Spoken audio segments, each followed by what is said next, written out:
ونستعينه ونستغفره ونؤمن به ونتوكل عليه ونعوذ بالله من شرور أنفسنا ومن سيئات أعمالنا من يهده الله فلا مضل له ومن يضلله فلا هادي له ونشهد أن لا إله إلا الله وحده لا شريك له ونشهد أن محمدا عبده ورسوله أما بعد فأعوذ بالله من الشيطان الرجيم بسم الله الرحمن الرحيم قال الله تعالى في القرآن المجيد والفرقان الحميد لقد جاءكم رسول من أنفسكم عزيز عليه ما عنتم حريص عليكم بالمؤمنين رؤوف رحيم صدق الله مولانا بلغنا رسوله النبي الكريم ونحن على ذلك لمن الشاهدين والشاكرين والحمد لله رب العالمين.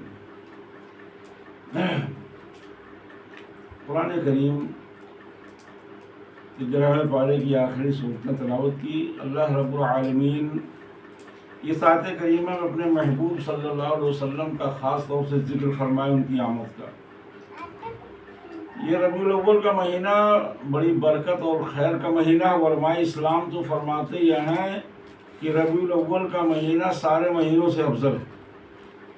یہاں تک کہ رمضان کے مہینے سے بھی ربیع الاول کا مہینہ افضل ہے، اس لیے کہ رمضان میں صرف قرآن کریم نازل ہوا اور ربیع الاول میں قرآن والا نازل ہوا. اگر وہ نبی تشریف نہ لاتا تو نہ ہمیں قرآن ملتا، نہ رمضان ملتا، نہ ایمان ملتا، غرض کچھ بھی نہ یہ خدا کی پہچان ملتی، کچھ نہیں ملتا.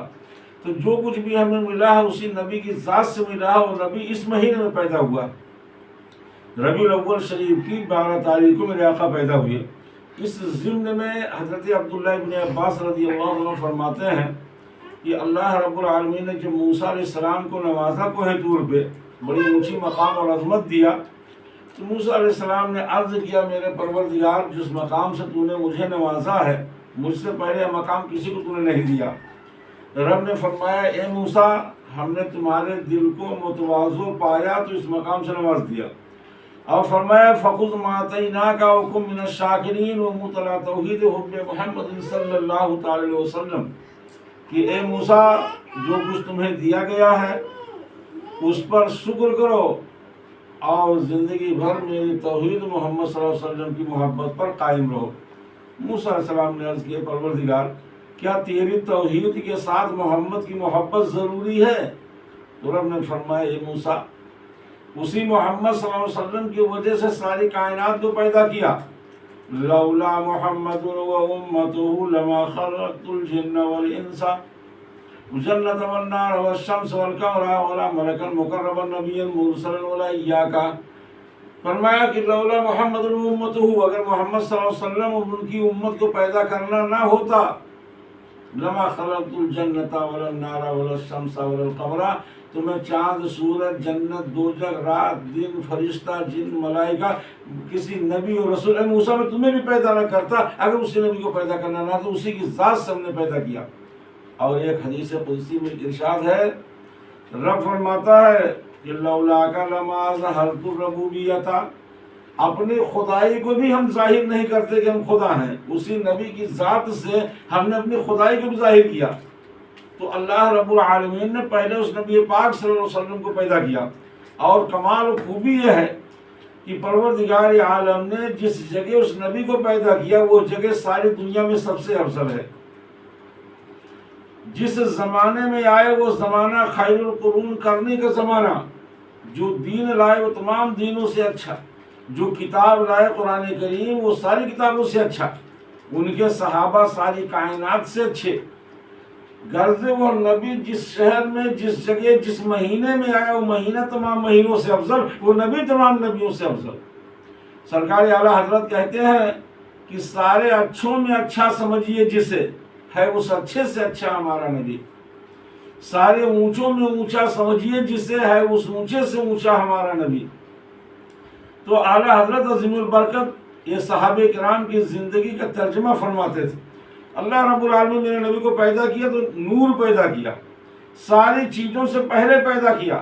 آج بھی کچھ لوگ کہتے ہیں کہ حضور بعد میں پیدا ہوئے، اس سے پہلے کہیں نہیں تھے، لیکن جبریل کی نگاہوں میں زمین کا آسمان کا کوئی چپا چھپ نہیں سکتا. جبریل امین میرے آقا کی بارگاہ میں حاضر ہوئے، میرے نبی نے فرمایا جبریل تم تو تمام نبیوں اور پیغمبروں کے دربار میں گئے ہو، بڑے بڑے بادشاہوں کے سلاطین نے حسن و جمالی کے جلوے دیکھے ہو، ان کی چاہو جلال دیکھا ہے، یہ بتاؤ جبریل کی میری طرح بھی کسی کو دیکھا؟ جبریل امین کہتے ہیں یا رسول اللہ، ہم نے زمین و آسمان کو چھان مارا، طبقے طبقاتے زمین کو الٹ پلٹ کر دیکھا، مشرق و مغرب کا کونا کونا دیکھا، شمال و جنوب کا گوشہ گوشہ دیکھا، اے اللہ کے رسول آپ کی طرح کوئی نہیں۔ یہ جبریل کہہ رہے ہیں کہ میرے محبوب آپ کی طرح کوئی نہیں۔ ایسی کو شیخ صالح رحمہ فرماتے ہیں کہ آفا کہا کر دیدام شیر بتا ورزیدام بسیار خوبہ دیدام لیکن تو چیزیں دیگری، یعنی اے میرے محبوب پوری دنیا ہم نے چھان مارا، پوری دنیا کو چھان ڈالا، لیکن آپ کی طرح کسی کو نہیں دیکھا۔ اب کچھ لوگ یہ کہتے ہیں حضور ہماری طرح ہیں، لیکن جبریل سے زیادہ وہ نہیں جانتے، وہ اپنی طرح اپنے خود دیکھ کر کے کہتے ہیں، تو طرح کی بات اس لیے کہتے کہ وہ طرح تک دیکھے۔ آؤ حضرت محمود غزنوی رحمۃ اللہ تعالی علیہ ایک مرتبہ حضرت ابو الحسن خرقانی رحمۃ اللہ علیہ کی بارگاہ میں حاضر ہوئے۔ ہمیشہ دستور تھا کہ بادشاہ ولیوں کے ہاں جاتے تھے، ولی بادشاہوں کے نہیں جاتا تھا۔ حضرت ابو الحسن خرقانی کی بارگاہ میں بایزید بستامی کا ذکر ہو رہا تھا۔ محمود غزنوی عالم دین تھا، پڑھا لکھا آدمی۔ اس نے پوچھا اے ابو الحسن خرقانی، بایزید بستامی کیسا بزرگ تھا؟ تو حضرت ابو الحسن خرقانی نے کہا کہ ہوا رجل من رآہ یہتدی، جس نے بایزید کو دیکھا وہ ایمان والا، ہدایت پا گیا، ایمان والا ہو گیا۔ بہت بڑی بات کہا کہ جس نے بایزید بستامی کو دیکھا وہ ہدایت پا گیا۔ محمود غزنوی نے کہا کہ اے ابو الحسن خرقانی، ابو جہل نے تو محمد الرسول اللہ کو بہت مرتبہ دیکھا، پھر ہدایت کیوں نہیں پایا؟ ابو جہل نے تو محمد الرسول اللہ کو بہت مرتبہ دیکھا، ہدایت کیوں نہیں پایا؟ ابو الحسن خرقانی رحمۃ اللہ تعالی نے جو جواب دیا وہ سنو۔ وہ فرماتے ہیں انہو ما رایا محمد الرسول اللہ، محمد ابو جہل نے محمد الرسول اللہ کو نہیں دیکھا تھا، انما رایا محمد ابن عبداللہ، ابو جہل نے تو محمد ابن عبداللہ کو دیکھا کہ یہ محمد ہے، ان کے باپ ہے، یہ ان کے دادا ہے، ان کا خاندان ہے، رشتہ دار ہے، وہ رشتہ داری تک دیکھا، خاندان تک دیکھا، اس لیے وہ وہاں تک نہیں پہنچ پایا، نیچے دیکھا، خاندان نیچے رہ گیا۔ اور محمد الرسول اللہ کو تو بلال نے دیکھا، صدیق اکبر نے دیکھا، عثمان غنی نے دیکھا، علی مرتضیٰ نے دیکھا، صحابہ نے دیکھا، صحابہ محمد ابن عبداللہ نہیں دیکھا، صحابہ محمد الرسول اللہ دیکھا۔ اللہ کا رسول ہے، اور ابو جہل یہی نہیں مانتا تھا، رسول نہیں مانتا تھا، وہ کہتا تھا عبداللہ کے بیٹے ہیں۔ تو جس نے محمد الرسول اللہ کو نیچے و خاندان دیکھا، نسل دیکھا، وہ وہیں تک نیچے رہ گیا۔ اور جن لوگوں نے محمد صلی اللہ علیہ وسلم کو یہ کہا کہ یہ اللہ کے رسول ہیں، بلندیوں میں دیکھا، وہ بلندیوں میں چلے گئے۔ آج ان لوگوں کے نام حدیثوں میں ایسے ہی چمکتے ہیں جیسے آسمان میں ستارے چمکتے ہیں۔ بلال حبش کا رہنے والا حبشی ہے، لیکن ان کا مقام، مورخ لکھتے ہیں کہ چشم فلک پر بدر اچھا ہے، فلک پر نہ ہلال اچھا ہے، بدر اچھا ہے، فلک پر نہ ہلال اچھا ہے، چشم بینا ہو تو دونوں سے بلال اچھا ہے۔ نہ چاند اچھا ہے نہ سورج اچھا ہے، اگر دیکھنے والی نظر ہو تو بلال سب سے زیادہ خوبصورت۔ تو جن لوگوں نے حضور صلی اللہ علیہ وسلم کی نسبت اللہ کی طرف کیا کہ یہ اللہ کے رسول ہیں، بلندیوں میں چلے گئے۔ جس نے محمد الرسول اللہ کو اللہ کا رسول نہیں دیکھا اور عبداللہ دیکھا کہ عبداللہ کے بیٹے، وہ پستی میں چلا گیا۔ تو اللہ رب العالمین نے اپنے نبی کو نور بنایا اور فرمایا کہ اے میرے نبی، ان لوگوں سے، کافروں سے کہو کہ ہم تمہارے طرح ہیں۔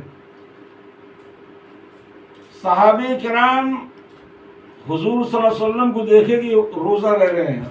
ایک روزہ صیام وصال ہوتا ہے، نہ صبح کھایا جاتا، نہ شام کو، نہ صبح، نہ سحری، نہ افطاری، کچھ نہیں۔ اللہ کے رسول صلی اللہ علیہ وسلم روزہ رہ رہے ہیں، صحابہ کرام کو یہ ادا پسند آ رہی۔ ترمذی شریف اور مشکات کی روایت ہے کہ صحابہ بھی رہنے لگے۔ میرے آقا نے فرمایا کہ صحابہ تم کمزور کیسے ہو رہے ہو، تم اتنے دبلے کیسے ہو رہے ہو؟ آقا صلی اللہ علیہ وسلم نے فرمایا کہ صحابہ تمہاری کمزوری آگے جنگ کیسے کرے گی؟ صحابہ نے کہا اللہ رسول آپ روزہ رہ رہے ہیں اس لیے ہم لوگ بھی صیام وصال رکھ رہے ہیں۔ حضور صلی اللہ علیہ وسلم نے ارشاد فرمایا کہ اے صحابہ ایکم مثلی ابھی تو ربی یطعمنی و یسقینی۔ حدیث پاک کے الفاظ ہیں کہ ایکم مثلی، اے صحابہ تم میں سے کون ہے جو میری طرح؟ صحابہ سے کہہ رہے ہیں کہ میرا رب، میں جب سو جاتا ہوں تو میرا رب مجھے کھلاتا ہے پلاتا ہے، ایکم مثلی تم میں سے کون ہے میری طرح؟ اب ذرا غور کرو کہ جب حضور صحابہ سے کہہ رہے تم میں سے کون ہے میری طرح، جب صحابی حضور کی طرح نہیں ہو سکتا تو کون ہے دنیا میں جو حضور کی طرح ہو سکے؟ تو میرے آقا صلی اللہ علیہ وسلم نور ہیں، اور نور کے کوئی مثال نہیں، نور کی طرح کوئی ہو نہیں سکتا۔ حضور رحمت عالم صلی اللہ علیہ وسلم پیدا ہوئے کیونکہ جب حضرت اللہ رب العالمین نے نور پیدا فرمایا، سلسلہ بہت لمبا ہے اس لیے اس کو کم میں کرنے کی کوشش کرتا ہوں کہ حضور صلی اللہ علیہ وسلم سب سے پہلے پیدا ہوئے آدم علیہ السلام کہتے ہیں۔ جب آدم کا پتلا تیار ہوا تو میرے نبی کہتے ہیں کہ کنتو نبیوں و آدموں بین الروح والجسد، میں اس وقت نبی تھا جب آدم مٹی سے تیار ہو رہے تھے، آب و گل کے درمیان تھے، پانی اور مٹی جب گھولا جا رہا تھا، آدم کا پتلا بنایا جا رہا تھا، تو کنتو نبیوں و آدموں بین الروح والجسد، اس وقت میں نبی تھا، میری نبوت چمک رہی تھی۔ یہ نبی فرما رہے ہیں۔ اور اس کا ثبوت حضور صلی اللہ علیہ وسلم کی بارگاہ میں جبریل آئے، میرے آقا نے فرمایا جبریل تیری عمر کتنی ہے؟ کہا اللہ کے رسول میں اپنی عمر کے بارے میں کچھ بتا نہیں سکتا، لیکن اتنی سی بات مجھے معلوم ہے، اتنی سی بات میں جانتا ہوں کہ چوتھے حجاب میں ایک ستارہ چمکتا تھا جو 70,000 سال کے بعد ایک مرتبہ چمکتا تھا۔ اے میرے نبی، اس ستارے کو ہم نے 72,000 مرتبہ دیکھا ہے، اس ستارے کو 72,000 مرتبہ دیکھا ہے۔ میرے آقا نے فرمایا فَبِعِزَّتِ رَبِّي وَأَنَا ذَلِكَ الْكَوْكَبُ، میرے رب کی عزت و جلال کی قسم وہ ستارہ میں ہی تھا۔ تو ساری کائنات میں سب سے پہلے اللہ رب العالمین نے اپنے حبیب صلی اللہ علیہ وسلم کو پیدا فرمایا، اور جب نبی پیدا ہوئے تو آدم کے سلسلے سے ہوتے ہوئے آئے۔ وہی نور آدم کے اندر تھا تو فرشتوں نے سجدہ کیا، وہی نور جب نوح علیہ السلام کے اندر تھا طوفان نوح سے بچے، کشتی ٹوٹی پہاڑ پر ٹھہری، وہی نور منتقل ہوتا ہوا ابراہیم علیہ السلام کے اندر آیا، ابراہیم علیہ السلام آتش نمرود میں محفوظ رہے، وہی نور اسماعیل علیہ السلام کے اندر آیا، چھری گلے پہ نہیں چل پائی، گرزے وہ نور منتقل ہوتا چلا آیا، حضرت عبد المطلب تک آ گیا۔ حضرت عبد المطلب کہتے ہیں جب وہ نور آیا تو مجھے ایسی کیفیت محسوس ہو رہی تھی کہ میں کچھ اور ہو، خوشبو سے معطر رہتا تھا۔ عبد المطلب کہتے ہیں کہ میں سو رہا تھا، حتیم کعبہ میں میں سو رہا تھا، تو میں نے دیکھا کہ ایک درخت زمین سے آسمان کو چھو گیا، اتنا لمبا بڑھتا چلا گیا، اور اس کے شاخ پورب اور پچھم، مشرق و مغرب تک چھا گئے، پتیاں سورج سے زیادہ چمکدار تھیں۔ فرماتے ہیں کہ عرب و عجم کے لوگ اس درخت سے چمٹ گئے، قریش کے کچھ نوجوان اس سے لپٹ گئے اور کچھ اسے کاٹنا چاہتے تھے۔ فرماتے ہیں عبد المطلب کا میں خواب دیکھ ہی رہا تھا کہ ایک نوجوان بہت ہی خوبصورت ان لوگوں کو منع کر دیا جو لوگ کاٹنے جاتے ان کو روکتا تھا۔ فرماتے ہیں کہ قریش کے کچھ لوگ جب اس درخت سے لپٹ گئے تو ہم نے بھی سوچا ہم بھی اس درخت سے لپٹ جائیں۔ کہہ رہے جب ہم اس درخت کے قریب پہنچے لپٹ نہیں سکے، اس نوجوان سے پوچھا آخر یہ کیا معاملہ ہے، سارے لوگ اس درخت سے لپٹ گئے اور میں رہ گیا؟ تو اس نوجوان نے کہا قسمت والے لپٹ گئے تو رہ گیا۔ حضرت عبد المطلب کہتے ہیں میری آنکھ جب کھلتی میں چونک کے اٹھا اور میں ایک کاہنہ عورت کے پاس گیا جو تعبیر بتاتی تھی۔ اس کاہنہ عورت سے ہم نے کہا کہ ہم نے اس طرح کا خواب دیکھا ہے، کیا مطلب اس کا ہے؟ تو کائنہ عورت سنتے ہی بے ہوش ہو گئی، اس کے چہرے پھک ہو گئے، چہروں پہ ہوائیاں اڑنے لگی، گھبرا اٹھی۔ اے عبد المطلب تم نے دیکھا؟ کہا ہاں۔ کہنے لگی تیرے پشت سے ایک ایسا بچہ پیدا ہوگا جو مشرق و مغرب کا بادشاہ ہوگا، لوگ ساری دنیا اس کے قدموں میں جھک جائے گی، یہ بچہ تیرے پشت سے آئے گا۔ سدے کچھ دن اور گزرا، وہ نور عبد المطلب کی بیوی جن کا نام فاطمہ تھا ان کے اندر منتقل ہوا، اور فاطمہ سے نور حضرت عبداللہ پیدا ہوئے۔ حضرت عبداللہ جب پیدا ہوئے تو وہ کہتے ہیں کہ جب میں کچھ اور بڑے ہوئے، نور ان کے اندر تھا، وہ بڑے ہوتے گئے، کہہ رہے جس طرح میں جاتا تھا خوشبو سے معطر تھا، اور درختوں کے پاس سے جب میں چلتا تھا تو سوکھا درخت ہرا ہو جاتا تھا، اور پیڑ پودوں سے گزرتا تھا تو گھاس پھوس ہرے ہو جاتے تھے۔ جب میں بتوں کے پاس سے گزرتا تھا تو سارے بت چیخنے لگتے تھے، اے عبداللہ ہمارے پاس سے ہٹ جا، تو تیرے اندر وہ چیز ہے جو ہماری اور تمام بتوں کی تیری وجہ سے موت ہے۔ یہ چرچا پورے مکہ میں ہو گیا کہ ایک بچہ ایسا ہے محمد ابن عبداللہ کہ جس طرف سے گزرتا ہے اس طرف بت چیخنے اور چلانے لگتے ہیں کہ اسی کی وجہ سے ہماری موت۔ یہ بات سن کر کے مکے میں بات پھیل گئی، 70 یہودیوں نے قسم کھا لیا کہ جب تک ہم عبداللہ کو قتل نہ کریں اپنی قوم کو منہ نہ دکھائیں۔ زہر آلود تلوار لیا کہ جس سے بچنے کی گنجائش نہیں، زہر میں وہ تلوار فٹ کر لیا، اور اس کے بعد میں 70 یہودی مکہ میں آئے اور موقع کی تلاش میں تھے کہ جب عبداللہ نکلے تو جنگل میں ان کو قتل کر دیا جائے۔ ایک دن حضرت عبداللہ اچانک جنگل کی طرف جا رہے ہیں، یہ 70 یہودی اسی طاق میں تھے، ہر طرف سے جب جنگل میں پہنچ گئے تو محاصرہ کر لیا، لیکن اللہ کی مدد وہی نور عبداللہ کے اندر ہے جو آدم سے منتقل ہوتے آیا تھا۔ حضرت عبداللہ کے قریب وہ لوگ پہنچ رہے ہیں، تب تک ایک آسمان سے اللہ ایک فوج بھیجتا ہے جو 70 لوگوں کو قتل کر دیا۔ اس جنگل میں اس وقت حضرت عبد مناف کے بیٹے حضرت وہب بھی جنگل میں کہیں ٹہل رہے تھے۔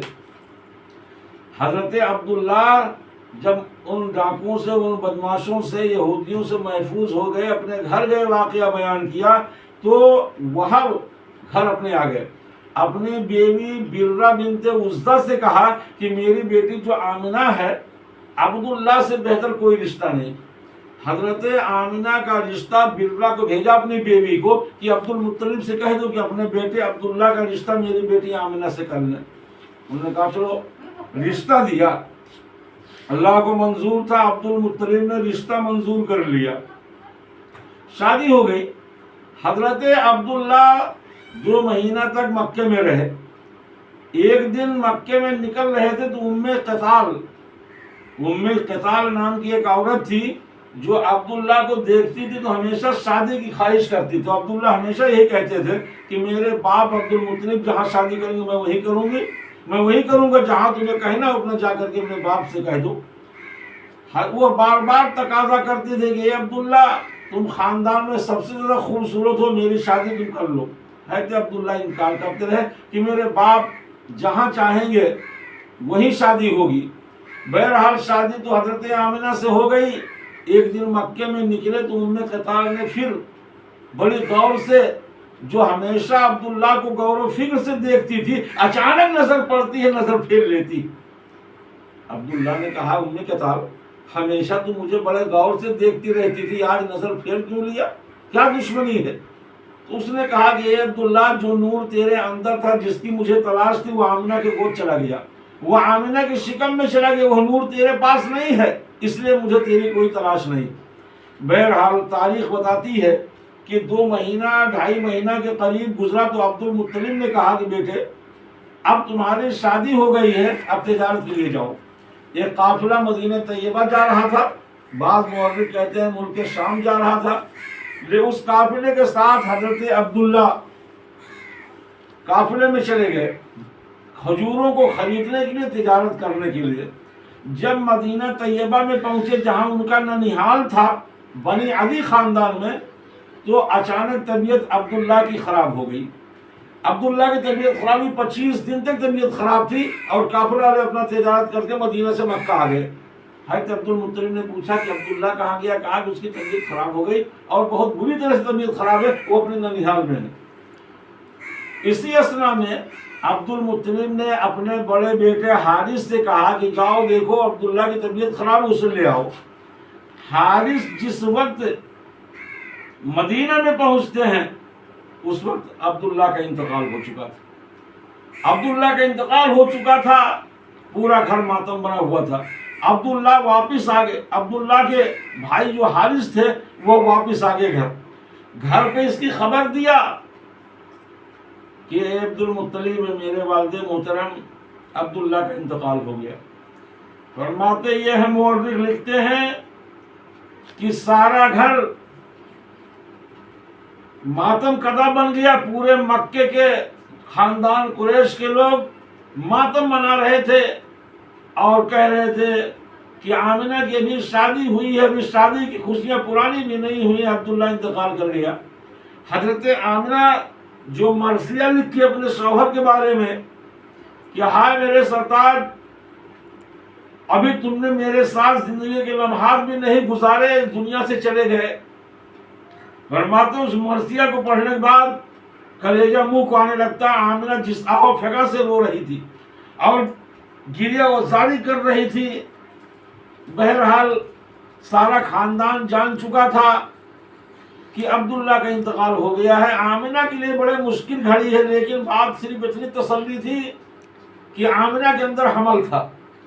چند دن گزرنے کے بعد جب سجے یہ دن چل رہے تھے، ایک دن حضرت فاطمہ نے عبد المطلب سے شکایت کیا کہ اے عبد المطلب، آمنہ سے کہہ دو کہ آمنہ عطر مت لگائے، اس لیے حاملہ ہے، بیوہ ہو چکی ہے، اور عطر نہ جانے کہاں سے لگاتی ہے کہ پورا گھر معطر رہتا ہے، جس طرح چلتی خوشبو بسا رہتا۔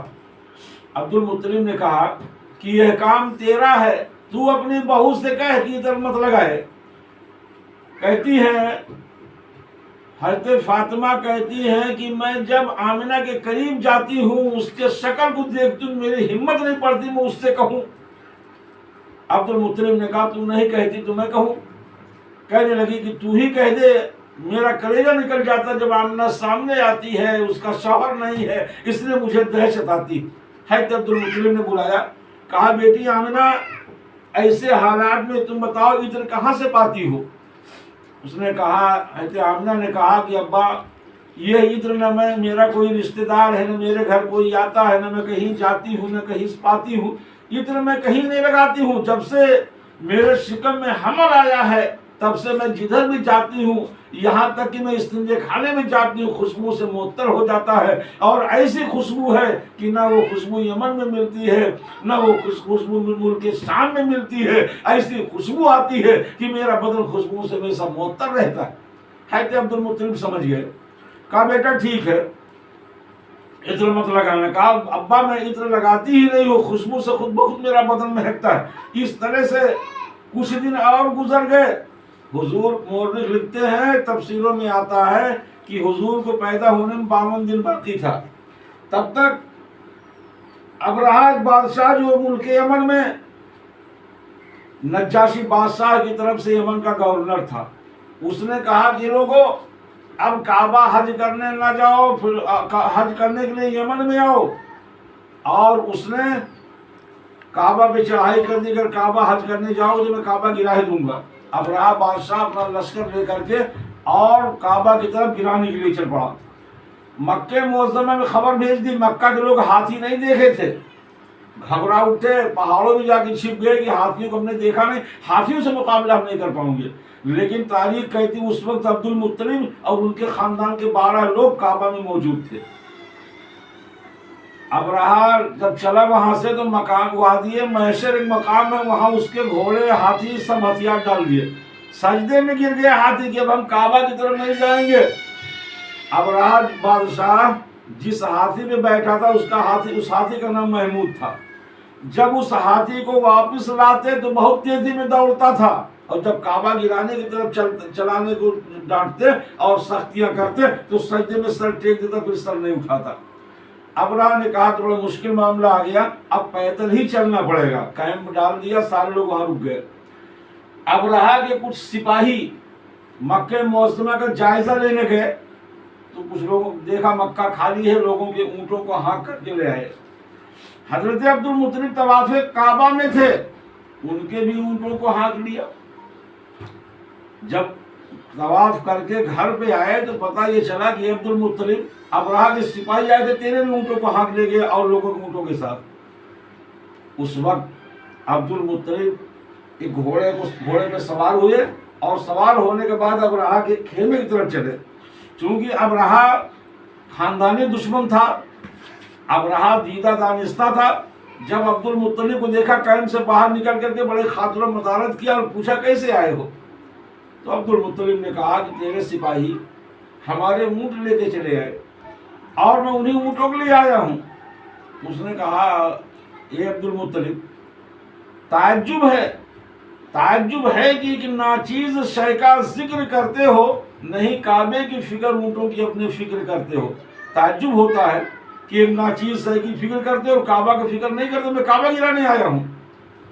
اس وقت عبد المطلب نے کہا کہ صداقت ہے یہی، میں اپنے شے کی فکر کرتا ہوں، یہ میرے مال ہے وہ کس لیے میں فکر کرتا ہوں، اور کرے گا فکر اپنے گھر کی جو اس گھر کا مالک ہے، اور جو اس گھر کا مالک ہے وہ بحر و بر کا مالک ہے۔ اس وقت عبد المطلب نے کہا اے ابرہہ، یہ اونٹ ہماری ملکیت ہے، اس لیے ہمیں اس کی فکر ہے، اور کعبہ جس کا ہے وہ کعبہ والا جانے، کعبہ کا جو مالک ہے وہ کعبہ کو جانے، اور جو کعبہ کا مالک وہ ساری کائنات کا مالک ہے۔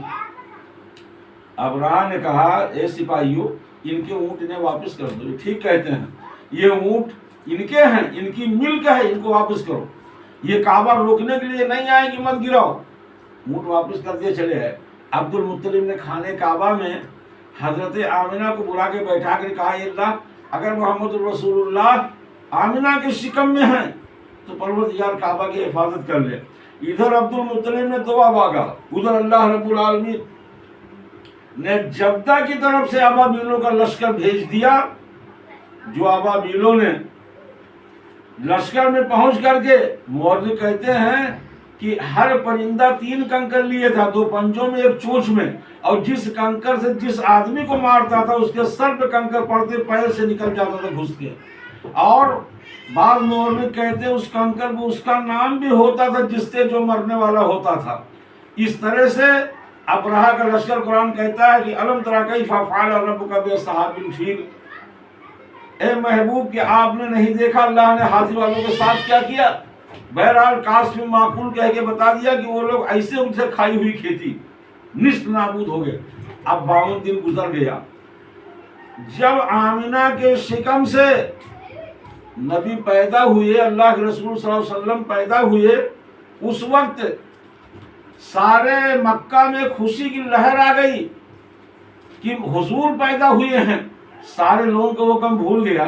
جو آمنہ کے بیوہ ہونے پر سارا خاندان غم منا رہا تھا، سارا خاندان سوگ منا رہا تھا، اب جب آمنہ کے پیٹ سے بیٹا پیدا ہو گیا تو سب نے یہ کہا کہ بیٹے کی جگہ بیٹا آ گیا، عبداللہ کی جگہ اب محمد آ گئے، اب وہ کمی دور ہو گئی۔ اس وقت عبد المطلب بھی خانے کعبہ کے طواف میں تھے، انہیں بھی خبر دی، اور ابو لہب اس وقت کہیں ٹہل رہا تھا، جو حضور کا چچا تھا۔ سویبہ نام کی ایک لونڈی تھی، دوڑ کر کے جا کے کہا کہ اے ابو لہب، بہت ماتم منائے تھے عبداللہ کے انتقال پر، بہت ماتم خاندان نے منایا تھا، اب مبارک ہو کہ آمنہ کی شکم سے بیٹا پیدا ہوا ہے۔ یہ خبر سن کر کے ابو لہب نے کہا کہ اے سویبہ، تو آزاد ہو گئی۔ مکہ کا دستور تھا، جو نوکر و غلام رہتے تھے جب کوئی خاص خبر اپنے مالک کو دیتے تھے خوشی کا تو اسے آزاد کر دیتے۔ اب غلام تو نہیں آزاد ہے، جو چاہے وہ کرے۔ تو سویبہ کا یہی معاملہ ہوا۔ سویبہ نے خبر دیا کہ جو ماتم کا کوہرام تھا وہ ختم ہو گیا، اب آمنہ کے پیٹ سے بیٹا پیدا ہوا ہے۔ ابو لہب نے کہا جا، تو آزاد ہو گئی۔ بخاری شریف کی روایت میں آتا ہے کہ ساری زندگی ابو لہب، ابو جہل، عتبہ، شیبہ سب نے بغاوت کیا محمد الرسول اللہ کی، پوری زندگی بغاوت کیا، لیکن پیدائش کے وقت وہی خوشی منایا تھا. تو ابو لہب نے پوری زندگی محمد رسول اللہ صلی اللہ علیہ وسلم سے دشمنی رکھی. جب ابو لہب مر گیا تو بخاری شریف کی روایت پوری آتی ہے کہ جب وہ مر گیا اس کے گھر کے لوگوں نے دیکھا، خواب دیکھا اور پوچھا اے ابو لہب تیرا کیا حال ہے؟ تو ابو لہب نے کہا کہ ہمارے ساتھ کوئی بھلائی نہیں ہو رہی ہے، میرا بڑے برا حال ہے، زندگی بھر محمد رسول اللہ کی بغاوت کیا، اب عذاب میں مبتلا ہوں. لیکن آگے کہتا ہے، حدیث کے الفاظ یہ ہیں، انی سقیت فی ہذہ بطاقۃ سویبۃ، کہا کہ انی سقیت فی ہذہ بطاقۃ سویبۃ، اس انگلی کے اشارے سے مجھے سیراب کیا جاتا جس انگلی کے اشارے سے ہم نے سویبہ کو آزاد کیا تھا. محمد رسول اللہ کے پیدا ہونے پر جس انگلی سے ہم نے کہا تھا سویبہ تو آزاد ہے، خوشی کی بات سنائی ہے، صرف سوم کے دن، دوشنبہ کے نبی پیدا ہوئے تھے. اب وہ دن جب آتا ہے، میں جس دن میں نے آزاد کیا تھا، تو جب میں اپنی انگلی کو چوستا ہوں تو مجھے آرام مل جاتا. اندازہ کرو کہ جس دشمن کلمہ بھی نہیں پڑا، ساری زندگی نبی کی بغاوت کیا، صرف حضور کی پیدائش میں خوشی منایا اور انگلی سے اشارہ کر دیا تھا، اس انگلی کو چوستا ہے تو سوم کے دن، دوشنبہ کے دن دشمن کو بھی فائدہ ملتا. آج لوگ خوشی منانے سے انکار کرتے ہیں. وہ جانتے ہیں اپنے اعمال و کرتوت کو کہ ہم نے نبی کو اپنی طرح بشر کہا ہے، ہمیں فائدہ نہیں ملے گا. اور آؤ، یہ تو ابو لہب تھا، زندگی بھر بغاوت کیا لیکن خوشی پیدا کیا، خوشی منایا تو اس کو فائدہ مل رہا ہے. بخاری کی حدیث میں آیا. اب اس کے بعد جو لوگ اس دن خوشی مناتے ہیں سب کو فائدہ. شاہ ولی اللہ محدث وقت کا ہے، یہ کہتے ہیں کہ میرے باپ شاہ عبد الرحیم ہر ربیع الاول کے موقع پر بڑے کھان و پکوان کرتے تھے، کھلاتے تھے خوشی میں. کہتے ایک سال ایسا ہوا کہ میرے گھر میں کچھ نہیں تھا، میرے باپ عبد الرحیم گھر میں تلاش کر رہے تھے تو دیکھا تو بھونا ہوا چنا کچھ مل گیا. کہتے ہیں اسی بھونے ہوئے چنے کو لوگوں کے ہاتھ تقسیم کر دیا. شاہ عبد الرحیم کی خوش قسمتی دیکھو. شاہ ولی اللہ کہتے ہیں کہ میرے باپ عبد الرحیم نے بھنے ہوئے چنے جب سب کو بٹوا دیے تو رات میں جب سوئے تو خواب کیا دیکھتے ہیں کہ حضرت محمد رسول اللہ صلی اللہ علیہ وسلم کے سامنے وہی بھنے ہوئے چنے ہیں اور چنے کھا رہے ہیں اور کہہ رہے ہیں اے شاہ عبد الرحیم تو نے مجھے خوشحال کر دیا، اے شاہ عبد الرحیم تو نے مجھے خوش کر دیا کہ تو نے میری یاد میری خوشی میں بھنے ہوئے چنے کو تقسیم کیا جو تیرے گھر موجود تھا. اب یہ خوشی خواب آدمی دیکھتا ہے تو شیطان کی شکل میں، آپ کی شکل، ہماری شکل، ان کی شکل میں شیطان بنا سکتا ہے. لیکن اگر کسی نے محمد رسول اللہ کا شکل دیکھا ہے تو سمجھ جاؤ وہ حقیقت میں دیکھا. شیطان محمد کی شکل نہیں بن سکتا، ساری دنیا کی شکل بن سکتا لیکن محمد رسول اللہ کا شکل نہیں بن سکتا. شاہ عبد الرحیم نے جو دیکھا کہ آقا صلی اللہ علیہ وسلم تناول فرما رہے ہیں، یقیناً حضور صلی اللہ علیہ وسلم کی زیارت سے مشرف ہوئے. یہ واقعہ یہ ذہن دیتا ہے ابو لہب کی زندگی، بزرگان دین کی زندگی ہم کو یہ زمان دیتی ہے کہ حضور کی پیدائش پہ خوشیاں منانے والوں کو فائدہ حاصل ہوا. آج بھی ہم خوشی مناتے ہیں، قیامت تک کے لوگ اس دن خوشی منائیں گے تو حضور صلی اللہ علیہ وسلم کو اس کا احساس ہوگا کہ میرا چاہنے والا اگر میرے مدینے میں نہیں پہنچا ہے تو اپنے گھر سے حاضری دے رہا ہے کہ اللہ کے رسول ہم بھی آپ کے ساتھ ہیں اور اسی پچھ میں ہم بھی محبت ہے، ہم کافروں کے ساتھ نہیں ہیں. میرے نبی نے کافروں سے کہا تھا کہ کافروں انا بشر مثلکم، ہم تو تمہاری طرح ہیں تاکہ تم ہم سے ملو ہماری بات سنو. کافروں سے کہا انا بشر مثلکم، ہم تمہاری طرح ہیں. اور صحابہ سے جب ملے تو کہا اے میرے صحابہ یکم مثلی، تم میں سے کون ہے میری طرح؟ تو جو جس سے سنے گا وہی کہے گا. اگر اس شیشی میں شراب ہو تو دودھ نہیں الٹا جائے گا، دودھ نہیں نکلے گا اس سے، جو بھرو گے وہی نکلے گا. تو جن لوگوں نے کافروں سے سنا تھا وہ وہی بول رہے ہیں حضور میری طرح ہیں. جن لوگوں نے صحابہ سے سنا تو کہہ دیا کہ ایکم مثلی، یہ میرے آقا آپ کی طرح ہم نہیں ہیں. حضور نے کہہ بھی دیا کو ایکم مثلی، کون ہے میری طرح. اس لیے عقیدہ صحابہ کا رکھو.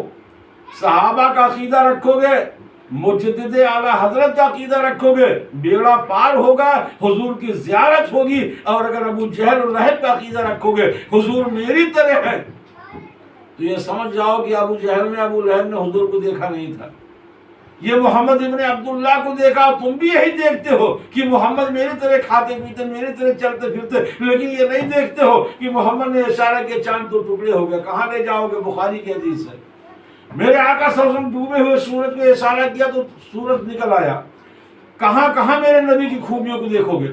اللہ رب العالمین ہم سبوں کو حضور صلی اللہ علیہ وسلم سے محبت اور ان کی عظمتوں کو سمجھنے کی توفیق دے، اور ہمارا ذہن، ہمارا دماغ، ہمارا خیال، ہمارا عقیدہ صحابہ کے عقیدے کے مطابق پیدا فرمائے. جو صحابہ کا عقیدہ تھا اللہ رب العالمین عمل کی توفیق عطا فرمائے. آقا مولا صلی اللہ علیہ وسلم میں درود و سلام کے لیے کھڑے ہو جاؤ اپنے آقا کی بارگاہ میں. آج دن فرشتوں نے بھی درود و سلام پڑھا.